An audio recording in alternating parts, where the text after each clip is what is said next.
our central London studio is Mr. Ahmed Ahmed, a consultant bariatric surgeon. Very good afternoon to you. We've had these warnings for years now. Clearly the message is not getting through to people. They need to eat less, exercise more. Why not? I think partly the problem is that in the modern society we live in, there is freely available high-calorie food that's very, very tasty, yet it's very, very bad. But at the same time, it's easily accessible, it's very convenient, and it also tastes very good and is cheap. So on the one side, we have that provision, and on the other side, we have a society where gradually we're all using more and more electronic offices and relying on working from home, using less transport, less walking, less exercise. So it's a combination of eating more unhealthy things and at the same time doing less physical activity, and that's actually, I think in my mind, the cause of this obesity epidemic. So what do we do to counter this? We're talking about real problems potentially for our society, huge costs for the NHS and to people's personal lifestyles, obviously, as well. They're going to be very unhealthy if they're obese, aren't they? What do we do? I mean, lock up the chocolate bars, get rid of vending machines, force people out to go jogging? I guess there isn't one easy answer, but what would your suggestions be?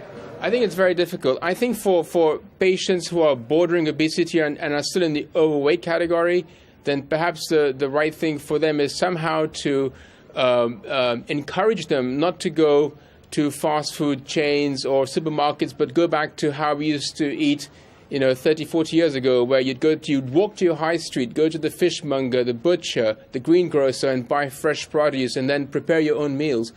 On the other hand, for those people who have now crossed into the threshold of obesity, there is unfortunately no real treatment other than weight loss surgery. When you're morbidly obese, that's the only way you're going to be able to treat that amount of weight. We also hear about teaching children the core values of eating healthily, exercising more, and there's often criticism that children lead a far more sedentary lifestyle than we did because they have so many screens available to them. So I guess there's a lot of pressure on parents to make sure they do the right thing as well.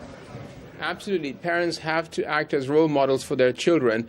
And, in many situations, you have to basically ban television and all kinds of other, computer games and encourage children to go out and play in the playground like they used to, 30, 40 years ago.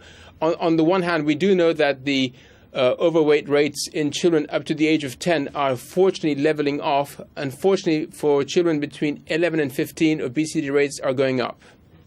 Yeah, banning screens, easier said than done, isn't it, if you've got those kids out there who are addicted to them. What about the idea of a sugar tax? Would that work?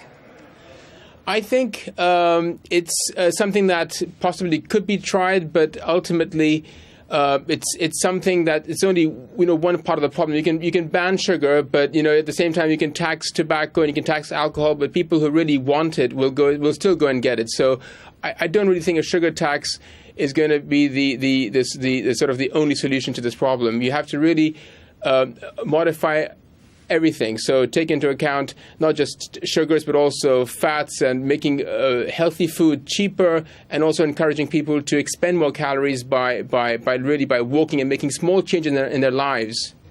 Now, here in this country, we're not even that bad compared to others. We're not the fat man of Europe, are we? They're doing even worse elsewhere.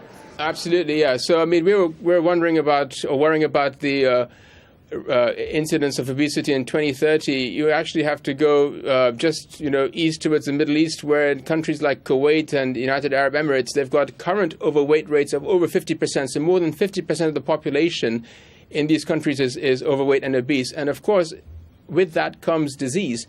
And one of the main problems we're going to face with this rise in obesity is the rising incidence of type 2 diabetes. And that, of course, is a chronic illness with many, many associated problems.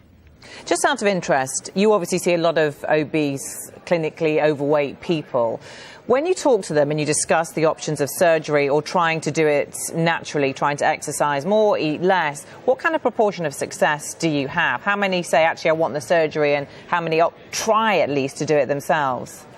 Yes, I mean, for the vast majority of patients that get referred to our hospital, which is a tertiary referral center, these patients have had obesity for 10, 20, 30 years. So they have actually tried and exhausted all lifestyle measures. So once you reach a stage where you say you're over 14, 15 stone, there's actually very little that can be done with just lifestyle treatments. Yes, you might go on a crash diet and maybe lose a stone, 2 stones for 2-3 months, but inevitably at that kind of weight, that weight will be regained. And these patients need to lose far more weight to restore their health. That's tough, isn't it, Mr. Ahmed? Ahmed, really good talking to you. Thank you. Thank you.